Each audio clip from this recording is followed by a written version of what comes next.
Hi, this is my video response on the health insurance and genetic information discussion.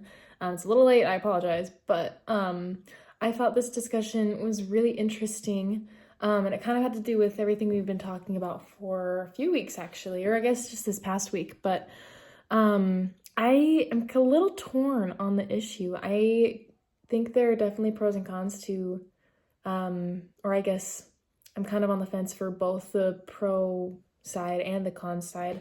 I think personally, I lean a little bit more towards being against it, simply because I thought the opponent brought up a really great point.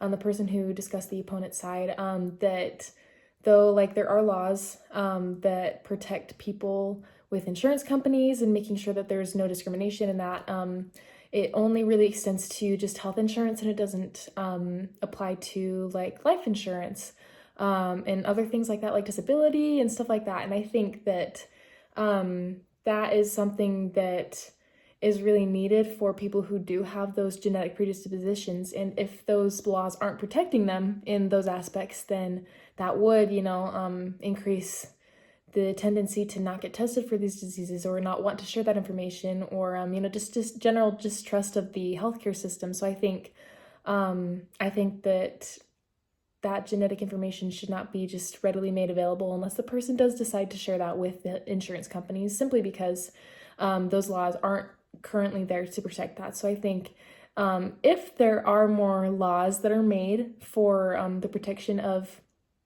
people and their information and against discrimination for genetic diseases, I think then I would be more towards the proponent side. But as of right now, I think I am more against that in this issue.